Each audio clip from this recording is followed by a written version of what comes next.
शिव सनकादिक आदिक इंचित, शेष न पावत पार मेरे वाला जी, शेष न पावत पारे, शेष न पावत पारे। जिनके चरणों में अनंत ज्ञान, प्रेम, आनंद और शांति का सागर लहरा रहा है, जिनकी कृपा के सागर की एक बूंद से ही समस्त ब्रह्मांड को अखंड मुक्ति का उपहार मिला है, जिनके हृदय से प्रवाहित होने वाली तारतम वाणी की अमृत धारा समस्त विश्व को अपने आंचल में समेट लेने वाली है, जिनको अपने हृदय मंदिर में बसा लेने पर एकरूपता का मधुर एहसास होता है, उस प्राणेश्वर, प्राण प्रियतम, प्राण वल्लभ, प्राण जीवन, प्राणनाथ के चरणों में हमारा सर्वस्व समर्पण है। हमारी अंतरात्मा की यही पुकार है, बस तू ही तू है, तू ही तू है, तू ही तू है।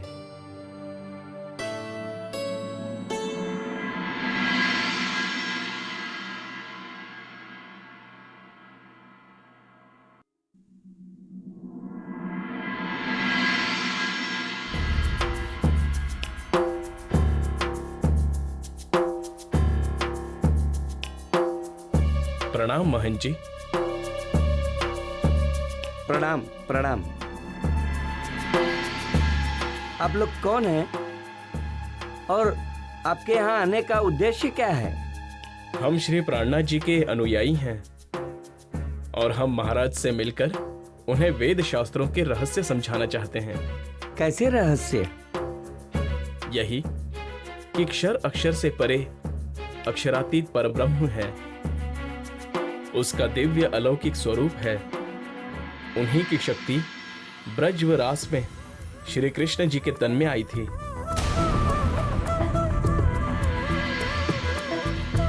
ब्रज व रास की वे लीलाएं आज भी अक्षर ब्रह्म के चित्त सबलिक ब्रह्म में अखंड है। दोनों ही लीलाओं में श्री कृष्ण जी के दो अलग अलग स्वरूप हैं, एक बाल स्वरूप है और दूसरा किशोर। लगता है इन लोगों के पास कुछ नया ही ज्ञान है। महाराज से इनका मिलना हमारे हित में नहीं होगा। आप लोग चिंता न करें, मैं आप लोगों को राजा से अवश्य मिलवा दूंगा। अब आप जाइए और हमारे बुलावे की प्रतीक्षा कीजिए।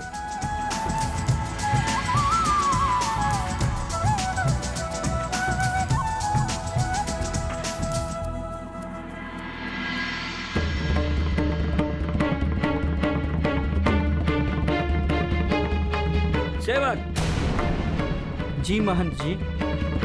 जाकर दरबार के सिपाही से कह दो कि इन दोनों महात्माओं को किसी भी स्थिति में राजा से मिलने नहीं देना है।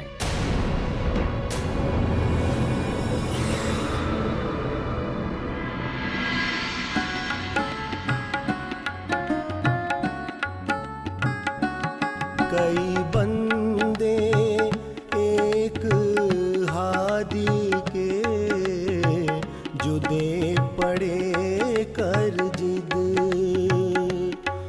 पर हक किने ना पाया, बिना एक मोहम्मद, बिना एक मोहम्मद, बिना एक मोहम्मद। इनकी आवाज में कितना सुकून है।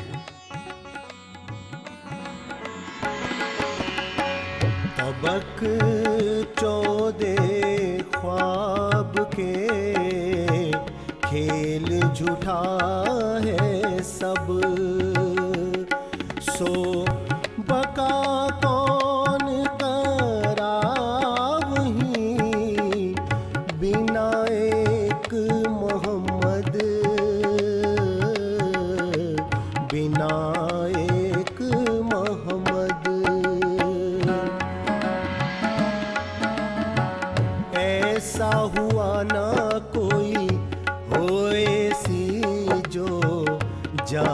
छोड़ सरहद फुरमान लावे नूर पार का बिना एक मोहम्मद बिना एक मोहम्मद।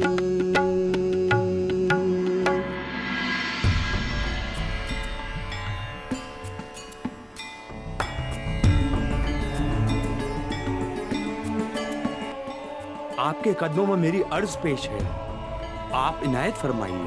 हजरत, पहले तशरीफ रखिए।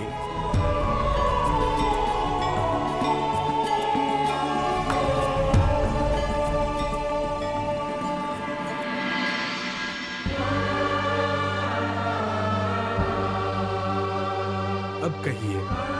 आप हजरत मोहम्मद मुस्तफ़ा सल्लल्लाहु अलैहि वसल्लम का मर्तबा बुलंद क्यों कहते हैं? क्योंकि 1,24,000 पैगंबरों में से एकमात्र उन्हें ही मेराज हुआ है। शबे मेराज में वे नासूत, 14 तबक, जुल्मात, तारीक, सुरैया, लामकान यानी क्षर जगत को पार करके जबरूत में गए, फिर नूर मकान, सीदरतुल मुंतहा यानी अक्षर धाम को पार करके रफ रफ के तख्त पर विराजमान होकर यानी इश्क में सराबोर होकर लाहौत अर्श मोल्ला में पहुंचे। वहां हाहूत यानी मूल मिलावा में अल्लाह ताला का दीदार किया और उनसे 90,000 हरूफ बातें की।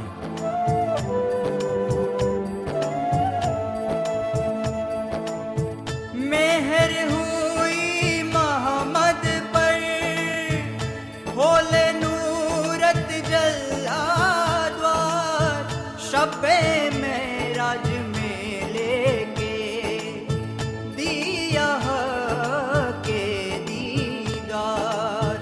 मेहर हुई मोहम्मद पर, खोले नूरत जल्ला द्वार, शब्बे मेराज में लेके दिया के दीदार।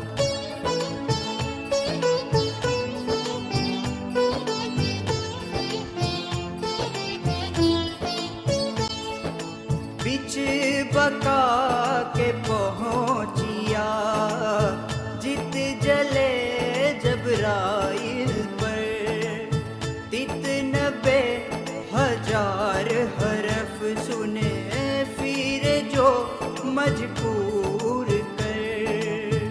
मेहर हुई मोहम्मद पर, दिया के दीदार।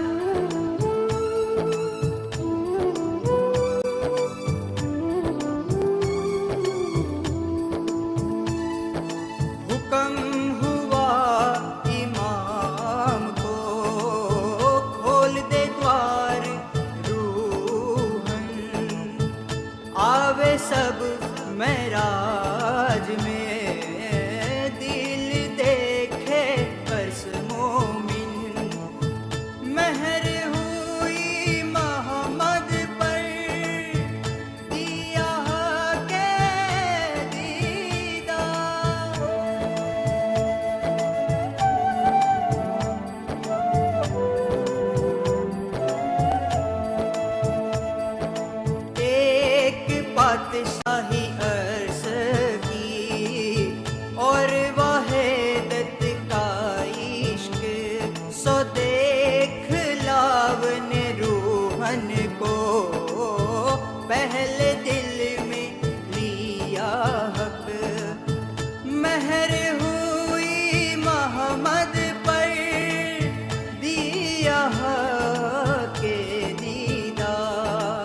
हके खेल दिखाएगे, इल्म दिया बेशक, हक हंसी करे रूहन पर, देसी सबो इश्क। मेहर हुई मोहम्मद पर, दिया के दीदार।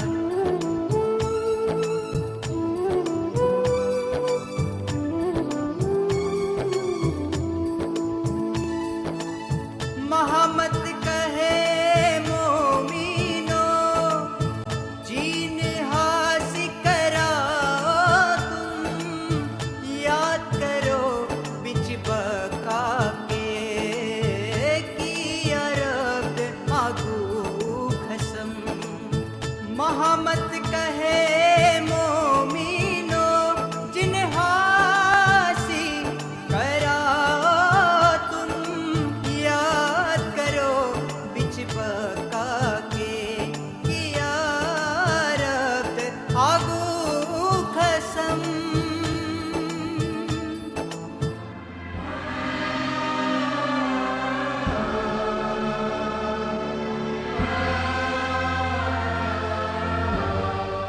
हजरत अक़दस, क्या और कोई भी पैगंबर उस महिमा को नहीं प्राप्त कर सका? जी नहीं, ये शोभा मात्र मोहम्मद सल्लल्लाहु अलैहि वसल्लम को ही प्राप्त हो पाई है। महबूब आजम, क्या अब कोई अल्लाह का दीदार नहीं कर सकता है? क्यों नहीं, इल्म लद्दुनी यानी तारतम ज्ञान की रोशनी में इश्क हकीकी के द्वारा मेरे साथ चल रहे कितने ही सुंदर साथ ने अल्लाह के नूरी स्वरूप का दीदार किया है।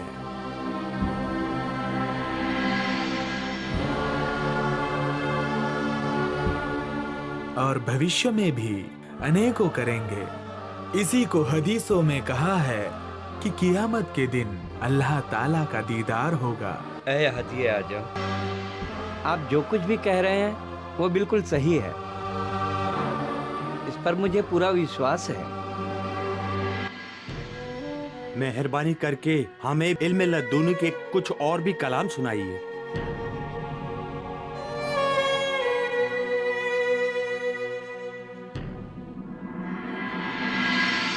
औलिए अंबिये फरिश्ते जेता कोई पैद, पर अल्लाह किन्हू ना लहया बिना एक मुहम्मद, बिना एक मुहम्मद। मोमिन तुम सुते क्या करो, ए कागद ए कासिद, काजी कजा पर आइया, दे मुबारकी मोहम्मद, दे मुबारकी मोहम्मद। काजी कजा पर आइया, दे मुबारकी मोहम्मद, दे मुबारकी मोहम्मद, दे मुबारकी मोहम्मद।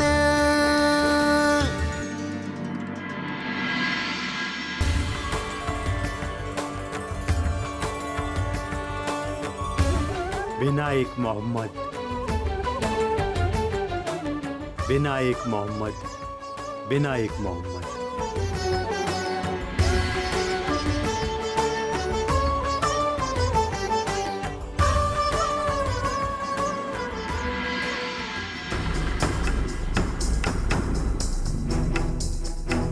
हमें राजा भाव सिंह के दरबार का चक्कर लगाते हुए कई महीने व्यतीत हो चुके हैं। अब क्या करें? राजा से मिले बिना हम वापस भी तो नहीं जा सकते। श्री राज्य पर विश्वास रखते हुए यदि हम निरंतर प्रयास करते रहें तो राज्य की कृपा से राजा से मिलने का अवश्य कोई न कोई मार्ग निकल जाएगा। हमें अब युक्ति पूर्वक प्रयास करना होगा और राजा को प्रसाद देने के बहाने से मिलना होगा। हम एक काम करेंगे, रेशमी वस्त्र की सुंदर सी थैली बनाकर उसमें प्रसाद रखेंगे। साथ ही भागवत और वेदांत के प्रश्न भी एक कागज में लिखकर रख देंगे। जब महाराज प्रसाद निकालेंगे तो उन्हें हमारा पत्र भी मिल जाएगा, जिसे पढ़कर वे हमें दरबार में अवश्य बुलवा लेंगे। किंतु रेशमी कपड़े और प्रसाद खरीदने के लिए पैसे कहाँ से आएंगे? भिक्षा मांगकर। ठीक है, हम जागनी सेवा के लिए कुछ भी करने को तैयार हैं। तो चलो चलते हैं। चलिए।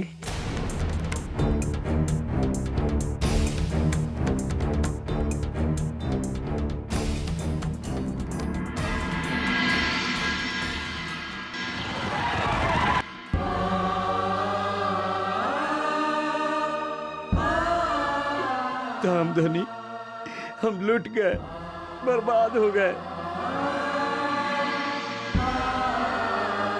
उदयपुर में सुल्तान की फौज सब पर कहर ढा रही है।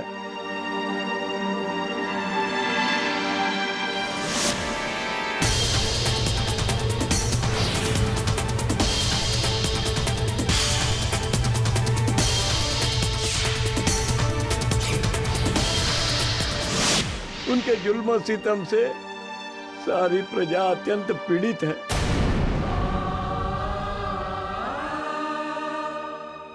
सभी सुंदर साथ अपनी जान बचाने के लिए जंगलों और पहाड़ों में जा छुपे हैं।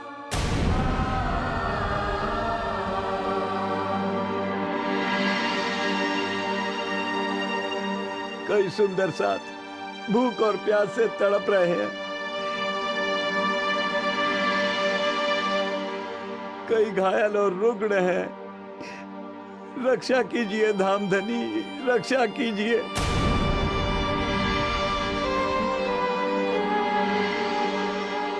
काश यदि उदयपुर के राणा ने श्री जी के स्वरूप की पहचान कर ली होती और उनके चरणों में स्वयं को समर्पित कर दिया होता तो उदयपुर को ऐसे दुर्दिन नहीं देखने पड़ते।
कलकली कामनी बदन विल खाविया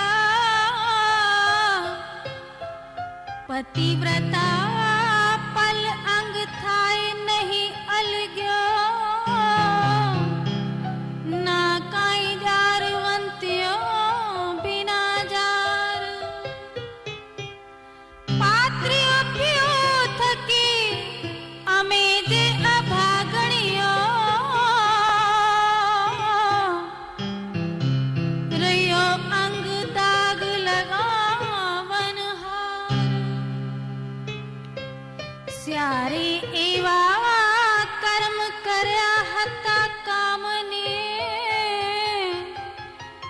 दाम माहे धणी आगल आधार हवे काढ़ो मोह जलथी बूढ़ते कर ग्रही हवे काढ़ो मोह जलथी बूढ़ते कर ग्रही कहे महामती मारा भरतार कहे महामती मारा भरतार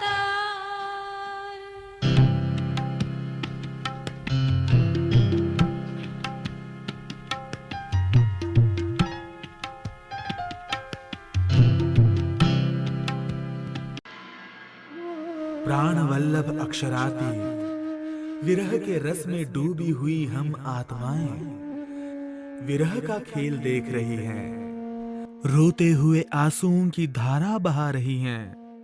आप अपनी पहचान देकर हमसे ओझल हो गए हैं। हमने परम धाम में ऐसा कौन सा खोटा कार्य किया था जिसके परिणाम स्वरूप हमें ये दुख भरे दिन देखने पड़ रहे हैं। अब आप भवसागर में डूबती हुई अपनी अंगनाओं को हाथ पकड़कर निकालिए।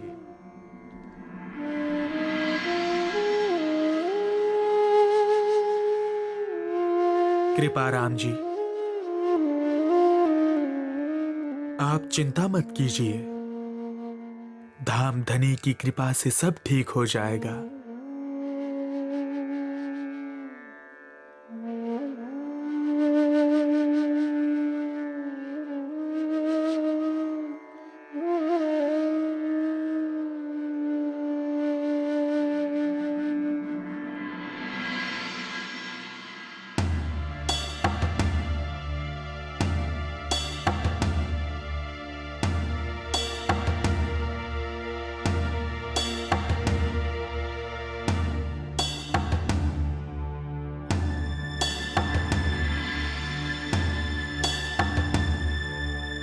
सुना है किसी कारणवश औरंगजेब अपनी सेना सहित उदयपुर छोड़कर वापस जा रहा है। औरंगजेब का वापस चले जाना अनायास ही नहीं है, श्री जी की कृपा से ही उसे मजबूर होकर वापस जाना पड़ रहा है।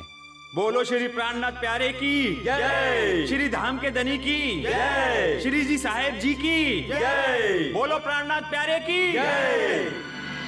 इसी समय मंदसौर में इब्राहिम नाम के एक मौलवी श्री जी की महिमा सुनकर उनकी ज्ञान चर्चा सुनने आए।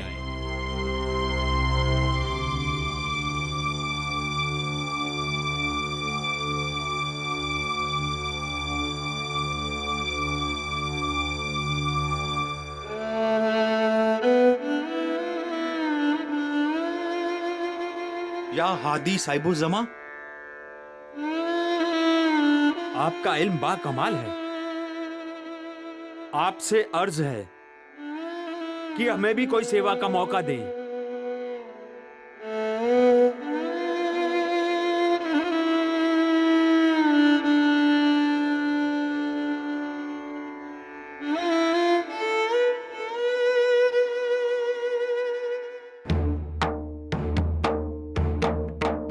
हजरत,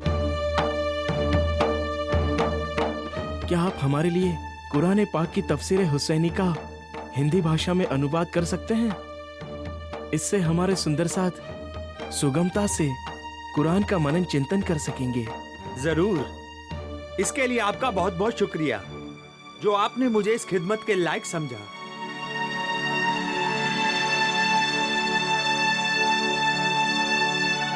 आइए।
इस प्रकार इब्राहिम ने तफसीर हुसैनी के पाराह 16 के सूर मरियम और सूरह ताहा का अनुवाद लिखवा दिया।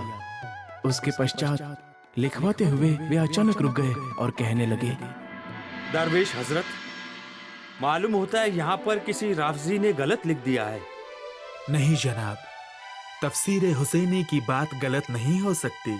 आप एक बार हूबहू पढ़िए तो सही।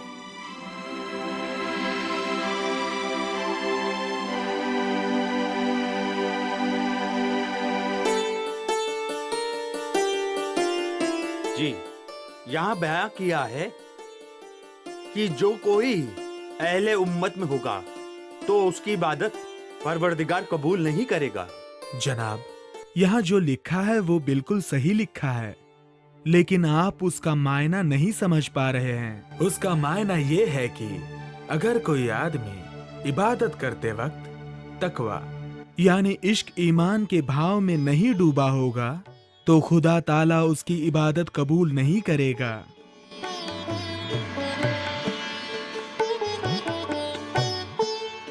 इसके पश्चात इब्राहिम जी तफसीर हुसैनी का अनुवाद करवाना फिर से शुरू कर देते हैं।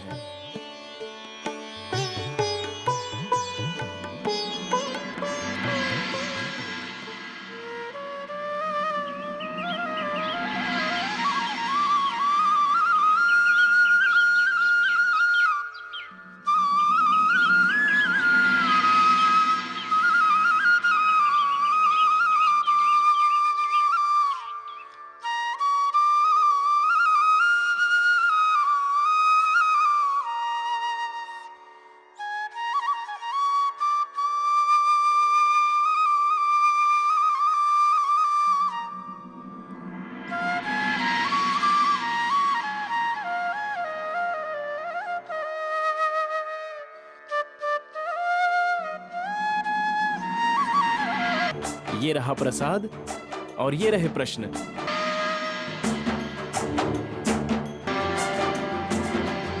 यही है वह पाखंडी जो राजा भव सिंह को बहकाने के लिए हर दिन दरबार में चक्कर लगाते रहते हैं। इन्हें आज ऐसा सबक सिखाओ कि दरबार तो क्या नगर में ही ना दिखाई दें। आओ मारो इन्हें, देखो भागने न पाए। मारो।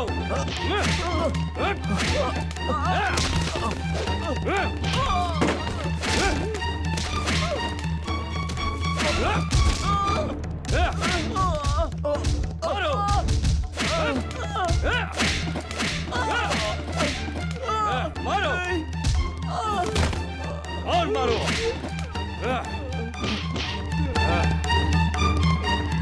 अपनी जिंदगी चाहते हो तो जहां से आई हो वहीं वापस चले जाओ। यदि दोबारा राजा के महल के आसपास भी दिखाई दिए तो हम तुम्हें जिंदा नहीं छोड़ेंगे।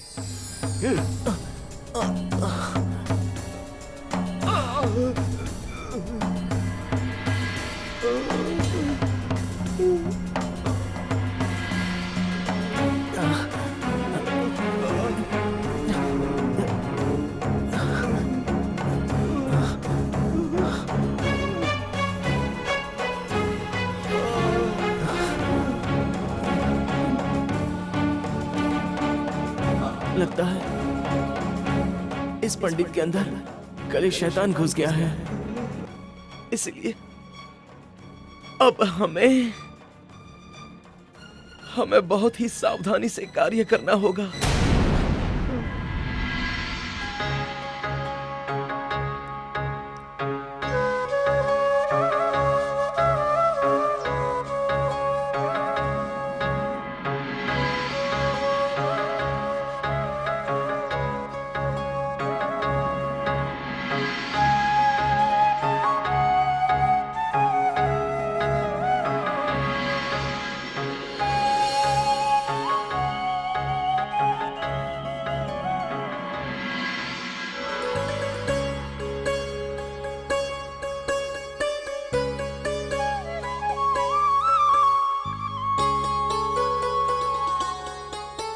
इधर तफसीर हुसैनी का अर्थ लिखवाते लिखवाते एक दिन अचानक इब्राहिम का इरादा बदल जाता है।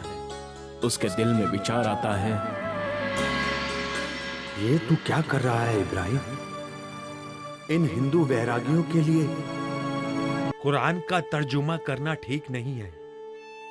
तुझे अपना तर्जुमा इनसे छीन लेना चाहिए। मौलवी साहब, क्या हुआ? आप अचानक चुप क्यों हो गए? देखिए, मैं अब ये काम नहीं करूंगा। लेकिन क्यों? आपने तो हमसे वादा किया था, फिर आप ऐसा क्यों कह रहे हैं?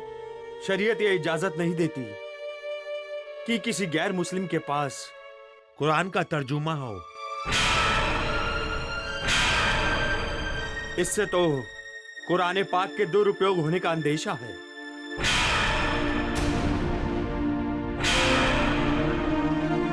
इसलिए मेरा तर्जुमा वापस दीजिए।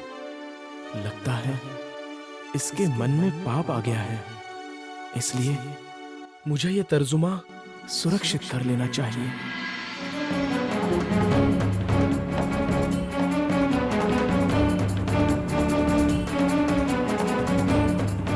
आपको आगे तर्जुमा नहीं कराना है तो ना कराएं, लेकिन जो तर्जुमा करवा चुके हो वो आपको वापस नहीं मिलेगा। ये तर्जुमा मुझे दे दो, नहीं तो मैं अपने साथियों के साथ आकर इसे जबरदस्ती ले जाऊंगा। तुम्हें तर्जुमा नहीं मिलेगा मतलब नहीं मिलेगा। हम तुम्हारी धमकी से डरने वाले नहीं हैं। मैं तुम सबको देख लूंगा।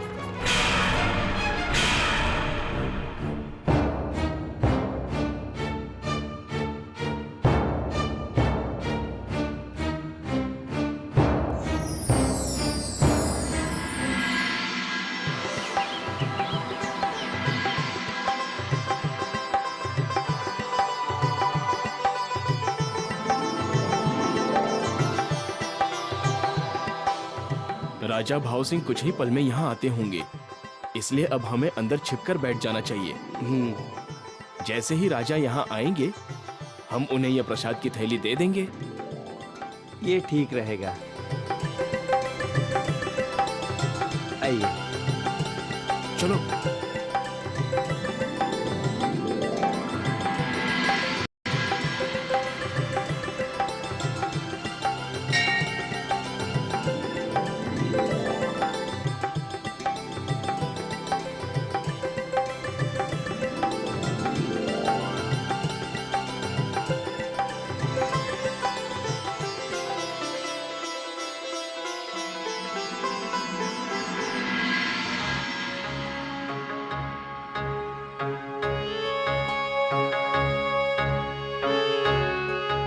राजा के आने का समय हो गया है, जल्दी से पूजा की तैयारी कर लो।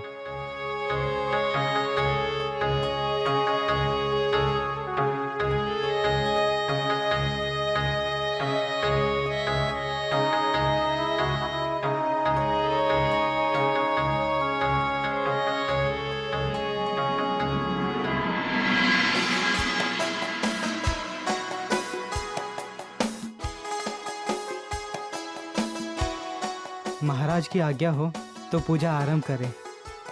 आज्ञा है, पूजा आरंभ की जाए।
प्रणाम महात्मा जनों। राजन, हमारी तरफ से भेंट के रूप में ये प्रसाद ग्रहण करें। आपका आभार। आपका कल्याण हो राजन।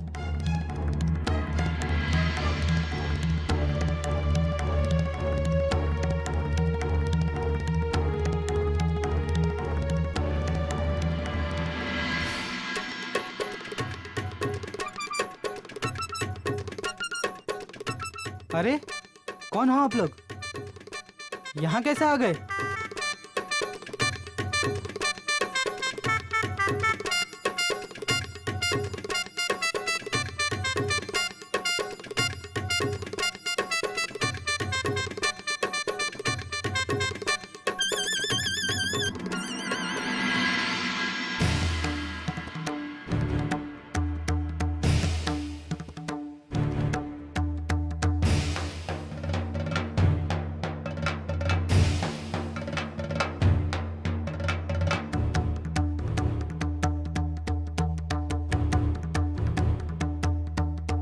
मेरे महबूब हादी, आप खामोश क्यों हैं? लालदास जी, मेरे हादी किस गहरी सोच में डूबे हैं? कोई तकलीफ है क्या?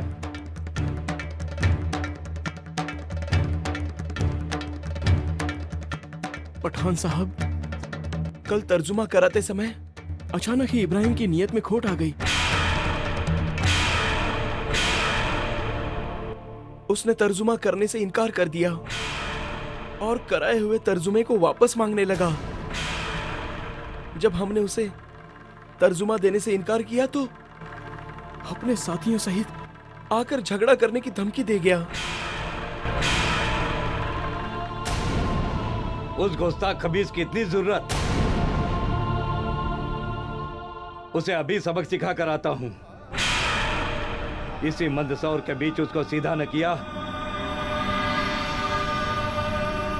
तो मेरा नाम मोहब्बत खां नहीं।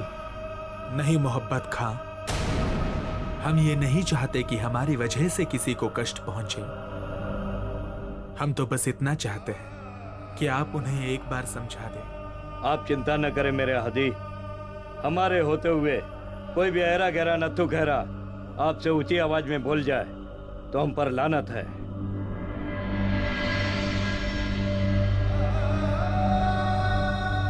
हम भी पठान का बच्चा है। अब मुझे इजाजत दीजिए। खुदा हाफिज।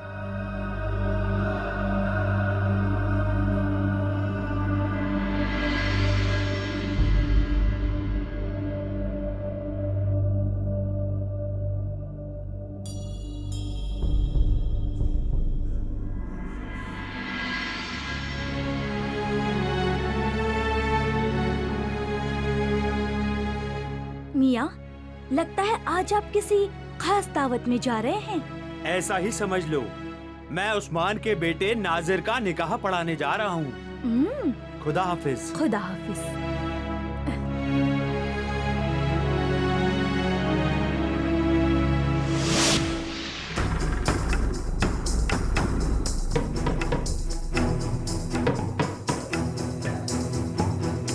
ना मुराद खबीज,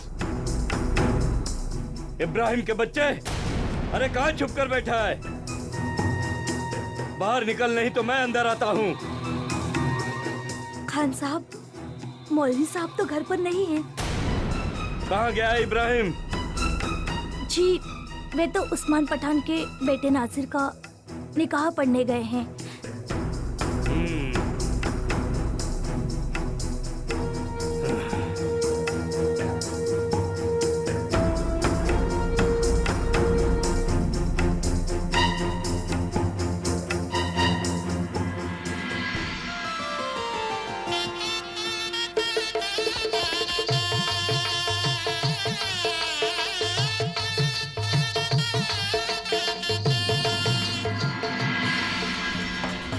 इब्राहिम के बच्चे, बाहर निकल। कहा?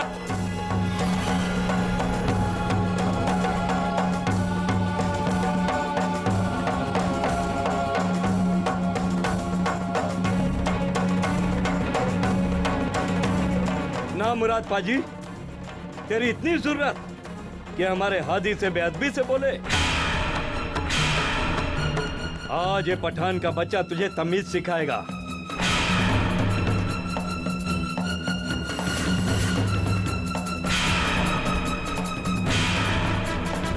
मुझ खादिम से ऐसा कौन सा गुनाह हो गया है जो आप मुझसे इतना नाराज हैं खान साहब? मैं तो आपका गुलाम हूँ, आप हुक्म तो कीजिए। जलील इंसान, तूने मेरे अजीम हादी का दिल दुखाया है। पहले तूने ही मुझसे कहा था कि वे तुम्हारे मुरब्बी हैं, तुम्हारे पूजनीय हैं और तुम उनके गुलाम हो। और अब तू उस बात को भूलकर उन्हें मारने की धमकी देकर आया है। कसम खुदा की, आज मैं तुझे सही सलामत नहीं छोड़ूंगा। खान साहब, अनजाने में मुझसे गलती हो गई, मुझे माफ कर दीजिए। आइंदा ऐसी गलती नहीं होगी। मुआफी मुझसे नहीं, उनसे मांग जिनका तूने दिल दुखाया है। वरना मैं तुझे जिंदा नहीं छोड़ूंगा। जनाबे अली, मैं अभी जाकर हादी आजम से मुआफी मांग लेता हूँ।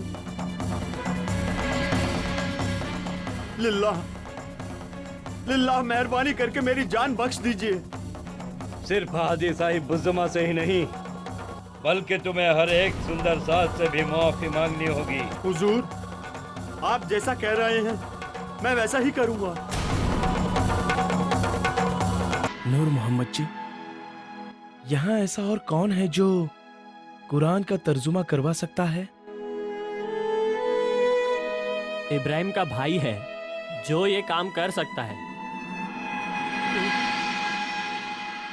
मुझे माफ कर दीजिए शिरीजी साहब, मुझसे बहुत बड़ी गलती हो गई। मैं दोबारा कभी भी ऐसी गलती नहीं करूंगा। इब्राहिम साहब, हमें आपसे कोई शिकायत नहीं है। गलती होने के बाद उसका प्रायश्चित कर लेना ही इंसानियत है।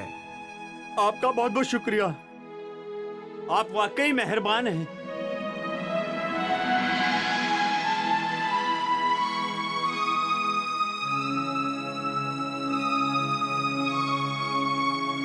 आप सब भी मुझे माफ कर दीजिए।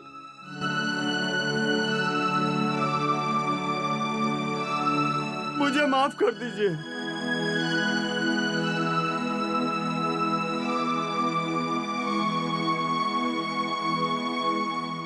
इब्राहिम, हम सब ने आपको माफ किया।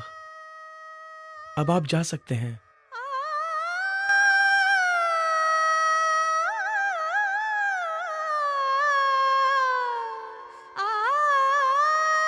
शुक्रिया, शुक्रिया, शुक्रिया। कोई देत कसाला तुमको, तुम भला चाहियो तिन। सरत दाम की न छोड़ियो, सूरत पीछे फिराओ जिन। कोई देत कसाला तुमको, तुम भला चाहियो